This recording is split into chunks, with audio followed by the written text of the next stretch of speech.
मेरा नाम सुनैला है और मैं आदित हुंजा से ताल्लुक़ रखती हूँ। मैं यहाँ पे सीनियर वोकलिस्ट हूँ और साथ साथ रुबाब भी प्ले करती हूँ। मेरा नाम आमना है, मैं फ़र्स्ट वीमन कारपेंटर। मैंने 2008 में कारपेंट्री स्टार्ट किया।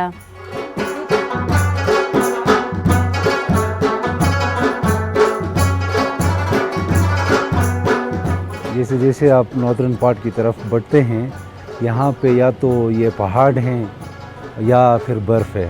जो सबसे बड़ी बात है, एक तो एजुकेशन जो है 99% है। अल्हम्दुलिल्लाह अभी तक पूरे 8 महीनों में ज़िला हुंजा में यहाँ के लोकल लोगों में से किसी ने कोई भी चोरी नहीं की।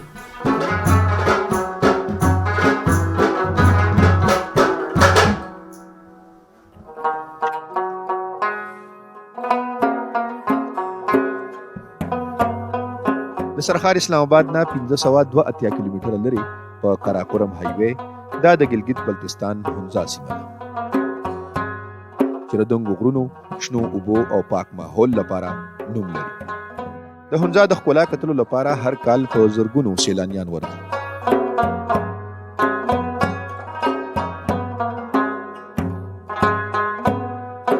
د قدرتي ښکلا ترڅنګ هونزا نورې ځانګړتیاوې هم لري چې زیاتره ونډه پکې د ځایي ښځو ده.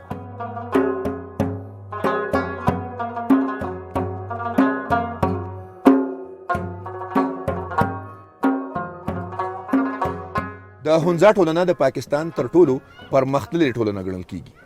دلته د جرمونو کچه تر ټولو کمه ده او تعلیم پکې هم د پاکستان لبل هر ځای زیات دی او ښځې هم په روزمره ژوند کې نږدې هغه ټول کارونه کوي کوم چې په نور پاکستان کې یوازې د سړو لپاره خاص ګڼل کیږي.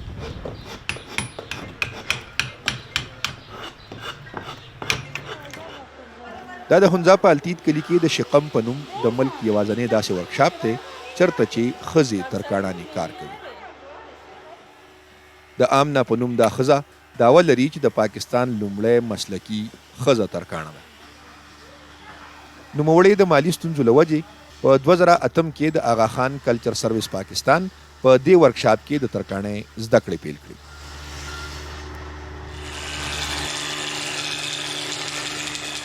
آمنا اوس د دې ورکشاپ مشره ده او نورې له لسو زیاتې ښځې ورسره کار کوي او په لسګونو نورې یې تربیه کړي دي.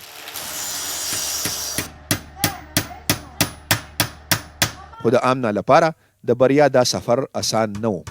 ان د هونزا غوندې تعلیم یافته ټولنه کې هم د ښځو خواري مزدوري کول عیب ګڼل کېدو. ये चेंज तब से हुआ है जब से हमने ये काम स्टार्ट किया है. लोग पहले कहते थे कि गालियां देते थे ओपन कि ये लोग जाके गंदा काम करते हैं, इनके साथ माशरा ख़राब होता है, कल्चर ख़राब होता है. हालांकि काम के साथ कल्चर का कोई ताल्लुक़ नहीं है, माशरे का कोई ताल्लुक़ नहीं है.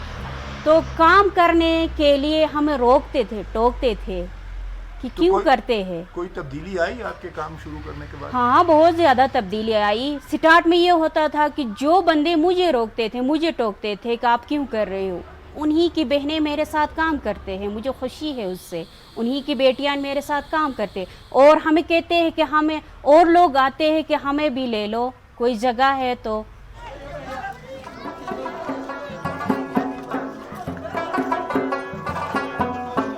د هونزا 90% آبادی اسماعیلی مسلک سره تعلق لري او پرنس کریم آغا خان یې مذهبي پیشوا دی. هونزا کې واړه غټ له لسو زیات قامونه اوسیږي خو بروشو، واخي او شین یې غټ قامونه دي. ټول ګلګت بلتستان کې شینا ژبه تر ټولو زیاته ویل کیږي خو په هونزا کې بیا تر ټولو غټه ژبه بروشسکي ده. د ټولو قامونو ترمنځ غټ کلتوري مشترک د موسیقۍ طرزونه او آلات.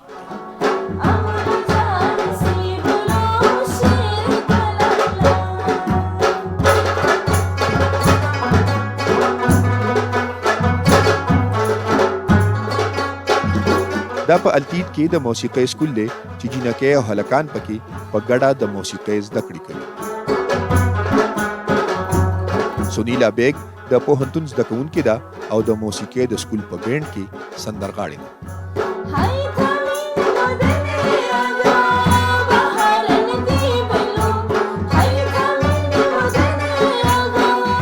د د موسیقۍ په دې سکول کې سنیلا لومړی ښځه زده کوونکې وه. اوس پکې 12 نورې جینکۍ هم د موسیقۍ زده کړې کوي.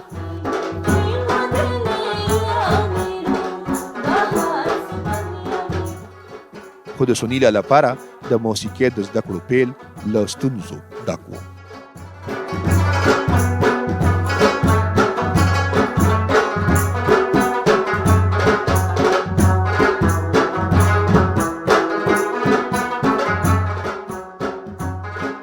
घर की तरफ से पहले इजाज़त मिली थी, लेकिन लोगों की वजह से यहाँ पे जो हमारी सोसाइटी है वो एक लड़की के लिए एक्सेप्ट नहीं करते कि वो म्यूज़िक सीखे, सिंगिंग करे या फिर रुबाब प्ले करे. बहुत सारे मुश्किलात का सामना किया है मैंने. अब इस स्टेज पे आई हूँ. मतलब कोई वाकया, कोई तजुर्बा हमारे बहुत साथ सारे शेयर वाक़े हुए हैं. कोई एक जिसमें जो आपके माइंड में हर वक्त चलता हो? मेरे अपने कज़न्स हैं जिन्होंने मुझे बहुत हर्ट किया है, मुझे बहुत डिस्टर्ब किया है. जब मैं स्कूल में थी तो मुझे बाहर निकाल के स्कूल के बाहर ही मुझे एक कज़न ने मारा भी था. उस टाइम मैं बहुत मतलब टेंशन में होती थी, बहुत हर्ट हुई थी उस टाइम. फिर उसके बाद मैंने सोचा कि वो जो भी करे, जो भी कहें, लेकिन मैं अपना जो आर्ट है उसको मैं ज़ाया नहीं करूँगी. मेरे पास जो टैलेंट है वो मैं ज़ाया नहीं करूँगी. कि फिर मैंने बहुत स्ट्रगल किया और फिर मैंने आखिरकार सिंगिंग सीख लिया और साथ साथ रुबाब भी सीख लिया. तो जब सीखा है तो कुछ तब्दीली आई है घर में या मोहल्ले वालों?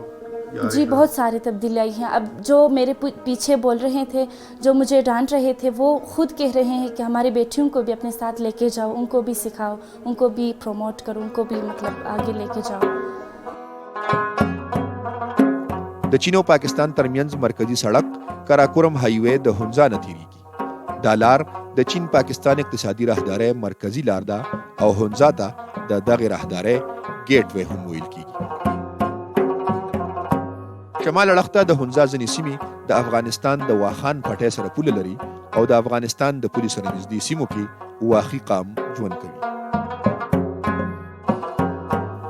د هونزا په ځانګړتیاو کې یو تر ټولو د پام وړ ځانګړتیا د دې ځای امنیت دی. تر اوسه په هونزا کې د ترهګرۍ یوه پیښه هم نه ده ریکارډ شوې. دلته د ټوپک ګرځول او ساتل تر ټولو بد کار ګڼل کیږي.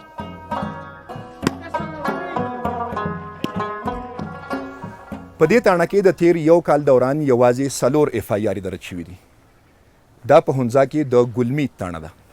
په هونزا کې ټولې 4 تاڼې دي چې اکثر پولیس والے وزګار ناست وي او حوالاتونه خالی پراته وي. په هونزا کې سیلګري ان د شپې چې چرته وغواړي ګاډي ودروي او د شپې بې له خطره کیمپونه لګوي. دلته د ټرافیک هر څه برابر دي. دلته چې کوم سینریز دي غیر چاپیره چې کوم دي نو دلته تاسو کیمپینګ هم کولی شئ. صحیح خطره نشته. لکه تاسو ته د ډاکې ماکې د مسله نشته. تاسو لکه په خپل لحاظ سره هلته د پاسې کېناستې شه پاسېدی شه. تاسو ته به څوک کش نه کړي. سیکیورټي لحاظ سره ډېر ښه دی. خلک یې ښه دي. کرایم ریټ نشته. خلک دلته ډېر زیات فری فیل کړي چې موږ دلته کیمپینګ وکړو. غرونو ته ځي، ایګل نیسټ وغیره ټولو علاقو ته. او ډېر ښکلی ځای دی. نو په دې وجه باندې اټماسفیر چې کوم دی هم څه پاتې دلته راتله ډېر خوند کوي. तो ज़्यादातर जो इश्यूज़ हैं वो कम्युनिटी लेवल पे ही जो है वो फोकस हो जाते हैं. जो एवरेज जो क्राइम की रजिस्ट्रेशन है पिछले 5 सालों में वो सिर्फ 50 के करीब है पूरे डिस्ट्रिक्ट हंसा के. और उसमें भी जो ज़्यादातर क्राइम है वो ज़्यादा हीनियस नेचर का नहीं है बल्कि नॉन हीनियस नेचर का है. फॉर एग्जांपल इस साल पूरे जो है 8 महीनों के अंदर सिर्फ 4 चोरी हुई हैं. और उन 4 चोरी में भी जो हमने ट्रेस किए हैं वो जो लोग थे वो ज़िला हंसा के नहीं थे. तो अल्हम्दुलिल्लाह अभी तक पूरे 8 महीनों में ज़िला हुंजा में यहाँ के लोकल लोगों में से किसी ने कोई भी चोरी नहीं की. यहाँ पे जो स्ट्रीट क्राइम है वो न होने के बराबर है. हैरासमेंट है नहीं. वीमेन का बड़ा रिस्पेक्ट किया जाता है. मतलब आप जैसे मार्केट में खुद ब खुद देखेंगे कि कोई अगर खातून या कोई फैमिली किसी ट्रबल में है तो अगर कोई वहाँ से हुंजा वाला गुजर रहा है तो वो रुक के पूछेगा इफ़ यू नीड हेल्प. मतलब इस तरह से चीज़ें बचपन से ही घरों में सिखाए जाते हैं. که په امروزه کارونو یا موسیقۍ کې د ښځو ونډه ده او که د جرمونو کمه کچه. په شای تر ټولو غټه وجه دا ګڼل کیږي چې په هونزا کې د تعلیم کچه 95% ده او د 40 کالو نه کم عمر لرونکي خلک یې 100% تعلیم یافته دي. دلته د جینکو تعلیم ته هم هغومره ارزښت ورکول کیږي څومره چې د الکانو تعلیم ته دی. ठीक है अभी आप लोग यहाँ पे जो एजुकेशन पे हम बेसिकली काम हुआ है हिज हाईनेस की तरफ से हुआ है. उसके फरमान जारी होते थे कि आप लोग जो है अपने बच्चों को पढ़ाएं. आप एक रोटी खा रहे हो घर में तो उसको आधा खा लें. और एक ऐसा ज़माना आने वाला है जिसके अंदर जो है कंपटीशन होगा एजुकेशन का. तो आपने अभी से तैयारी करनी है. यकीन जाने में हम छोटे होते थे तो हमारे जो यहाँ पे एक रिवाज है कि लाउड स्पीकर पे ऐलान हो जाता, रजा की कहते हैं, कि भाई कल आप लोगों ने जो है आना है फलान जगह पे, वहाँ पे काम है. तो लोग एरिया वाले गांव वाले सारे जमा होते हैं. तो मैंने अपने आँखों से देखा है अपने बुजुर्गों को कि वो टोकरे उठा के उनमें पत्थर लेके आते थे और स्कूल वहाँ पे बनाया हमारे लिए. रूम्स 3-4 रूम्स थे. इनके दिल में अवाम की भलाई का जज्बा था. मेरे 5 बहनें और मेरा एक भाई है. एक ECD 3 में पढ़ता है और एक 7th में पढ़ रही है, 2 फर्स्ट ईयर में पढ़ रहे हैं और मैं मैट्रिक में पढ़ रही हूँ और एक मास्टर्स कर रही है. तो आपके अबू क्या काम करते हैं? मेरा अब्बू लिवी है, लिवी से. तो ये इतनी बच्चियों को पढ़ा زهرا مقبول نه مې چې وپوښتل چې د لیوي اهلکار د لږې تنخوا باوجود هم د هغې پلار په شپږو ماشومانو زده کړې کوي. نو زهرا د ځواب په ځای د خپل کور حال په ژړا بیان کړو. वो घर में डिस्कस नहीं करते.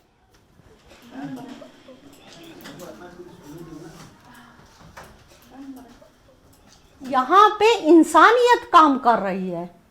इंसानों में लगन है, प्यार है. हमारे यहाँ पे कम्युनिटी की मैं बात करूँ तो बिल्कुल किसी को भीख मांगने या किसी से बेवा औरतें, जाहिर है शहर में भी यहाँ भी है, बच्चे यतीम वहाँ भी हैं यहाँ भी हैं. लेकिन यहाँ की कम्युनिटी कोई बच्चा किसी घर में यतीम हो जाता है तो वो नहीं मांगता है, बल्कि घर से अभी एक घर के अंदर फर्ज करे मेरे घर में बोरी आटे की बोरी आई है तो मेरा फर्ज बनता है कि उसमें से उठा कर उस घर में हम पहुंचा देते. जिसका छत नहीं है कम्युनिटी पैसे जमा करते उनका मकान बना के देते. जो बच्चा पढ़ रहा है उसकी मुश्किलात हैं तो यहाँ से कम्युनिटी पैसे जमा करते हैं उसके अकाउंट में भेज देते हैं, वो बच्चा पढ़ लेता है. په 1914 میلادي کال کې د برطانیې حکومت هونزا کې لومړی پرایمري سکول خلاص کړ. بیا وروسته په 1946 کې آغا خان فاونډیشن نور لس سکولونه خلاص کړل. د هونزا آزاد ریاست په 1940 کې د پاکستان سره شامل شو او د هغې وروسته دغلته د سرکاري او شخصي سکولونو لړۍ پیل شو.